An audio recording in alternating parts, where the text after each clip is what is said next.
Hello everyone, a warm welcome to you on my channel Horizon Classes। आज की video थोड़ी लंबी होने वाली है। आज की वीडियो में हम देखेंगे टोटल 5 टॉपिक्स हम आज इस वीडियो में कवर करेंगे। फर्स्ट टॉपिक हम कवर करेंगे EFT यानी electronic fund transfer. Second topic हम देखेंगे MICR यानी magnetic ink character recognition. Third topic हम देखेंगे NEFT यानी national electronic fund transfer. And fourth topic हम देखेंगे RTGS real time gross settlement. And fifth topic हमारा लास्ट टॉपिक होगा ECS यानी इलेक्ट्रॉनिक क्लियरेंस सर्विस। ये 5 टॉपिक हम आज इस वीडियो में देखेंगे।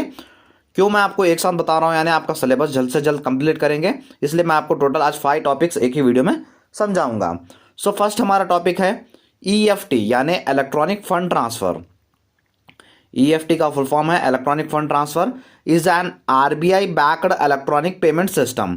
ये एक पेमेंट सिस्टम है। इलेक्ट्रॉनिक फंड ट्रांसफ़र माने ये एक पेमेंट सिस्टम है जो RBI दी सो है, RBI बनाई सो है, ये एक सारे बैंक को अप्लीकेबल होगी। इलेक्ट्रॉनिक फंड ट्रांसफ़र नाम से ही पता चल रहा होगा कि इसका मीनिंग इलेक्ट्रॉनिक मतलब जो भी इलेक्ट्रॉनिक्स रहता है, फंड यानी पैसे, ट्रांसफ़र यानी एक अकाउंट से दूसरे अकाउंट को भेजना। एक अकाउंट से दूसरे अकाउंट को इलेक्ट्रॉनिकली पैसे भेजने को हम इलेक्ट्रॉनिक फंड ट्रांसफ़र कहेंगे। नेक्स्ट है EFT enables the transfer of money through the electronic mediums reducing the dependence on cash और चेक ट्रांसफर्स। EFT से इलेक्ट्रॉनिक फंड ट्रांसफ़र से हम अपने पैसे एक अकाउंट से दूसरे अकाउंट भेज सकते हैं थ्रू दी इंटरनेट की इलेक्ट्रॉनिक की माध्यम से हम एक अकाउंट से दूसरे अकाउंट तक पैसे भेज सकते हैं, उसे ही हम इलेक्ट्रॉनिक फंड ट्रांसफ़र कहेंगे। और इससे फ़ायदा क्या हो रहा है, हम कैश और चेक पे ज़्यादा डिपेंड नहीं हो रहे हैं, इससे हमें फ़ायदा हो रहा है। अब इलेक्ट्रॉनिक फ़ंड ट्रांसफ़र में कौन से चीज़ें आएंगी, इसमें आप मोबाइल आएगा, मोबाइल इंटरनेट से इलेक्ट्रॉनिक से ही चलता है। मोबाइल से हम पैसे भेज सकते हैं। ATM इलेक्ट्रॉनिक से चलता है, ATM से फ़ायदा उठा सकते हैं। इंटरनेट भी इलेक्ट्रॉनिक से चलता है, इंटरनेट से हम पैसे भेज सकते हैं। ये एक इजी टेक्निक है जो हर कोई अब अपना रहा है। ये हमारा फर्स्ट टॉपिक होगा electronic fund transfer. Electronic fund transfer मतलब हम पैसे एक अकाउंट से दूसरे अकाउंट भेजते हैं थ्रू दी इलेक्ट्रॉनिक्स, उसे ही हम इलेक्ट्रॉनिक फंड ट्रांसफ़र कहेंगे। सेकेंड टॉपिक है MICR यानी मैग्नेटिक इंक कैरेक्टर रिकॉग्नाइजेशन। चलिए नेक्स्ट देखते हैं। मैं आपको पहले फ़ोटो बता देता हूँ, फ़ोटो बताते के ही आपको समझने आ जाएगी MICR क्या है। देखिए हमारा ये एक चेकबुक है, चेकबुक का हमारा ये चेक है, एक पर्टिकुलर चेक। जैसे चेक के नीचे जो आपको नंबर्स दिख रहे होंगे, फर्स्ट 6 नंबर्स है, उसके बाद 9 है, उसके बाद 6 है, उसके बाद एंड 2 है। ये जो सेकेंड मिडल है, सेकेंड में उसमें 9 कैरेक्टर्स हैं, 9 कैरेक्टर्स है। उसे ही हम MICR कोड कहेंगे। जो ये चेक में आपको 9 डिजिट का जो कैरेक्टर दिख रहा है, 0 1 2 3 4 5 6 7 8, वो ही है MICR कोड जो चेक बुक के नीचे रहता है। चेक के एक नीचे नंबर रहता है। नंबर क्या काम करता है मैं आपको बता देता हूँ। चलिए, it is a unique 9 digit code to identify a bank and branch participating in the ECS credit scheme. एक यूनिक 9 डिजिट कोड रहता है जो RBI हर बैंक और हर ब्रांच को देता है। ये यूनिक रहता है, हर बैंक और हर ब्रांच का ये यूनिक रहता है, बैंक के ब्रांच का ये यूनिक रहता है। वो कोड से ही पता चल जाता है कि ये कौन से बैंक या कौन से ब्रांच का है बोल के ईजिली ही पता चल जाता है वो 9 डिजिट कोड से। The RBI assigns every bank branch a unique MICR code. Her bank के ब्रांच को ये यूनिक एक RBI कोड देता है, उसे ही हम MICR कोड कहते हैं। MICR कोड से ईजिली पता चल जाता है कि कौन से बैंक और कौन से ब्रांच का ये चेक है बोल के। IFSC code and MICR code are equally important for making financial transaction through NEFT IMPS and RTGS। जैसे IFSC कोड इंपॉर्टेंट रहता है, IFSC कोड यानी जैसे बैंक और ब्रांच का ना पता चल सकता है। IFSC कोड में न्यूमेरिकल्स भी रहते हैं और अल्फ़ाबेट्स भी रहते हैं, जिससे इजीली पता चल जाता है कि कौन से बैंक और कौन से ब्रांच का है। वैसे ही MICR कोड भी बहुत ही ज़रूरी रहता है फाइनेंशियल ट्रांजैक्शन करने के लिए। जैसे NEFT IMPS RTGS ये करने के लिए बहुत ही इंपॉर्टेंट होता है MICR कोड। अब NEFT IMPS RTGS क्या है वो नेक्स्ट मेरा टॉपिक्स वही है, वो मैं आपको समझाऊंगा। MICR codes help to speed up the check clearance process. So जो चेक क्लियर प्रोसेस रहता है, चेक अब जैसे अब चेक किसी ने लिखा वो जाके क्लियर कराएगा, इसमें थोड़ा प्रोसेस लगेगा। अगर MICR कोड वो चेक के नीचे लिखा है तो ईजिली आपका चेक क्लियर हो जाएगा, इसमें देर नहीं लगेगी। सो ये था हमारा सेकंड टॉपिक MICR कोड यानी magnetic ink character recognition. I hope आपको ये टॉपिक समझ में आया होगा। अब हमारा थर्ड टॉपिक है NEFT। ये थोड़ा गौर से सुनिए।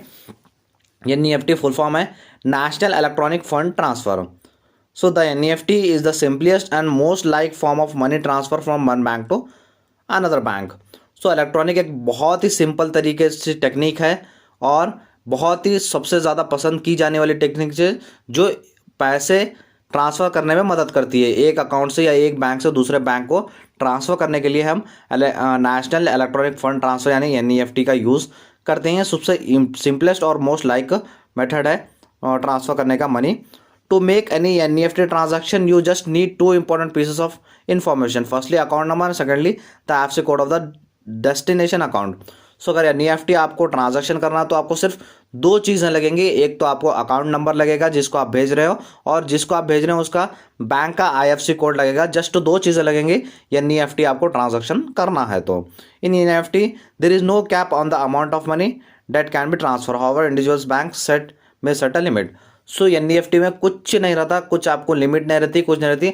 आप मिनिमम भी कितने भी भेज सकते हैं, आप मैक्सिमम भी कितने भी भेज सकते हैं। आप मिनिमम 10 रुपये भी भेज सकते हैं या तो फिर आप मैक्सिमम 100 करोड़ 10 करोड़ कितने भी भेज सकते हैं। सो इसके ऊपर NEFT के ऊपर ऐसा कुछ भी ऐसा रोक टोक ऐसा कुछ नहीं है।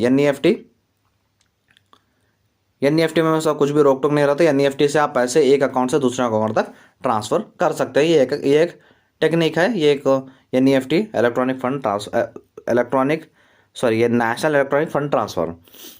उसके बाद हमारा फोर्थ टॉपिक है RTGS यानी रियल टाइम ग्रॉस सेटलमेंट। और रियल टाइम ग्रॉस सेटलमेंट और RTGS is almost similar to NEFT but the minimum payment and how it credits to the destination account differs. So जो मैं आपको third topic समझाया NEFT और RTGS में कुछ ज़्यादा डिफरेंस नहीं है, जो भी एक मिनिमम डिफरेंस है वो मैं आपको क्या डिफरेंस है बताता हूँ। सेम है, सेम टेक्निक है। If you want to transfer more than 2 lakhs then you can use this. There is no upper cap on the amount. जैसे मैंने बताया NEFT में आप कितने भी पैसे भेज सकते हैं, मिनिमम लिमिट रहता है, इसमें मैक्सिमम लिमिट सेट है। बट RTGS में क्या है, RTGS में मिनिमम लिमिट सेट की गई सो है। मिनिमम आप 2 lakhs रुपीज़ तक ही ट्रांसफ़र कर सकते हैं। 2 lakhs के नीचे अगर आपको ट्रांसफ़र करना है तो आप NEFT यूज़ कर सकते हैं। बट आपको 2 लाख से ज़्यादा, मिनिमम 2 लाख से ज़्यादा आप पैसे भेजना है तो RTGS टेक्निक यूज़ कीजिए। RTGS में मैक्सिमम लिमिट नहीं रहती, आप मैक्सिमम कितना भी सेंड करो, बट मिनिमम आपका 2 लाख रुपीज़ रहना होता है। And RTGS money transfer happens on a real time basis. So RTGS क्या है, ये रियल टाइम बेसिस ट्रांसफ़र होता है, real time basis transfer money किया जाता है। The bank of the person to home the money is transfer gets 30 minutes to credit to it to his or her account. सो ये RTGS करने के लिए आपको जो रिसीवर है उसको पैसे मिलने के लिए मिनिमम उसको 30 minutes लगेंगे उसके पैसे जमा होने में उसके अकाउंट में। And our last topic is ECS। ECS का फुल फॉर्म है electronic clearance service. So ECS is a facility offered by bank to automate monthly transaction. So ये एक बैंक्स अपने कस्टमर को फैसिलिटी देता है जिससे जो भी कस्टमर्स के मनी है वो ऑटोमेटिकली ट्रांजैक्शन किए जाते हैं। कैसे बता देता हूँ। It enables automatic transfer of funds from one bank account to another at a due date. So जब ड्यू डेट रहती है तो एक अकाउंट से दूसरे अकाउंट तक पैसे ऑटोमेटिकली कट हो जाते हैं। Mostly is use to make fixed payments for interest, salary, pension, EMI और यूटिलिटी सर्विसेज। ये मोस्टली फिक्स्ड जैसे रहते हैं। आप फॉर एग्जांपल से मैं आपको समझा देता हूँ, आपको एग्जांपल दिए तो ये टॉपिक ही समझ में आएगा ECS होता क्या है। अब जैसे आप कहीं से लोन लेते हो उसका इंटरेस्ट पे करना रहता है, आपको पे करना रहता है। सो क्या करेगा वो ऑटोमेटिक सर्विस रहेगी ECS। वो अगर आप कस्टमर लगा के रखा तो उसके अकाउंट में से वो पैसे जितने भी ऑटोमेटिक कट हो जाएंगे मंथली और जिसको पे करना है लोन उसको इंटरेस्ट ऑटोमेटिकली चला जाएगा। और साथ ही साथ सैलरी, अब जैसे कंपनीज जैसे अकाउंट्स खोलते हैं अपने जो भी एम्प्लॉयज़ हैं उनको सैलरी पे करने के लिए। जैसे ही मंथ हो जाता है कंपनी के अकाउंट में से पैसे कट हो जाते हैं और जो एम्प्लॉयज़ रहते हैं उनके अकाउंट में ऑटोमेटिकली ट्रांसफ़र किए जाते हैं। और जैसे ईएमआई आपका बेस्ट एग्जांपल है यहाँ पे। ईएमआई जैसे आप कुछ प्रोडक्ट लेते हो, जैसे कुछ ऑनलाइन पेमेंट शॉप्स है, ऑनलाइन जैसे फ्लिपकार्ट अमेजोन से आपने कुछ प्रोडक्ट लिया ईएमआई पे। सो आपने ईएमआई पे एक मोबाइल लिया, समझिए मोबाइल है 50,000 का, आपको ईएमआई भरना है 5,000। तो मंथली जैसे हो जाता है, वन डेट आपने फिक्स किया है, तो वन डेट जैसा ही मंथ हो जाता है आपके अकाउंट में से ऑटोमेटिकली 5,000 डिडक्ट हो जाएंगे और जो अमेजोन का जो अकाउंट है वो अकाउंट में ईजिली चले जाएंगे, आपके अकाउंट से क्रेडिट हो गए। सो इसे ही हम कहेंगे ईसीएस। ईसीएस आने ऑटोमेटिकली आपके अकाउंट में से पैसे कट हो जाएंगे और जिसको आपको पे करना उसके अकाउंट में पैसे चले जाएंगे। सो ये था आज का टॉपिक। मैंने आपको इस वीडियो में 5 टॉपिक समझाए हैं। फर्स्ट मैंने समझाया था आपको इलेक्ट्रॉनिक फंड ट्रांसफ़र, उसके बाद मैंने आपको सेकंड टॉपिक समझाया था MICR कोड, उसके बाद मैंने समझाया NEFT, उसके बाद फोर्थ टॉपिक समझाया RTGS एंड फिफ्थ टॉपिक समझाया ECS। सो ये 5 टॉपिक, आई होप आपको ये वीडियो अच्छा लगा होगा। वीडियो अच्छा लगा तो वीडियो को लाइक कर दीजिए। और मैं आपको बता दूं, मैं बीकॉम सेकंड से मैंने NEP सिलेबस स्टार्ट कर दिया था। Law and practice of banking जो सब्जेक्ट था उसके सारे के सारे videos first to fifth chapter के सारे चैनल में हैं, आप जाकर देख लीजिएगा। Thank you so much.